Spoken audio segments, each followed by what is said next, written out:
So growing up, my mum, she became Christian when I was 7, 8 years old. So I didn't have much experience with church before then, but then after that, I became involved with the church.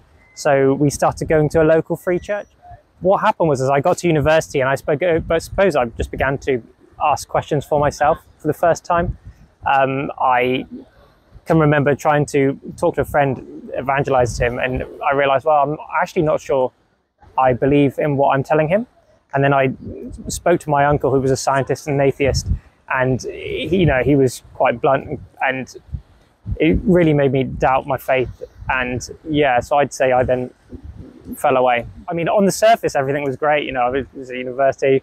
I should have been having a great time, but I suppose it was like a crisis of meaning. So I ended up in a field trip in Malaysia, and we went into this rainforest, and I became really, really ill as a result of that. And during that time, I began to question, like, as I was really ill, I was like, what happens if I don't wake up? And this question of, what is life all about? That is a question really I began to embrace for the first time. Essentially, I came to faith through an answered prayer. I mean, I began to ask questions whilst I was stranded in Rome. It's a long story, but what happened is I went to this church, and there at the front in this altar was Paul's head. The idea that actually Paul as a person ended up dying for his faith, that meant something must have happened, right? That he must have encountered God in some way and encountered something. And that is a question really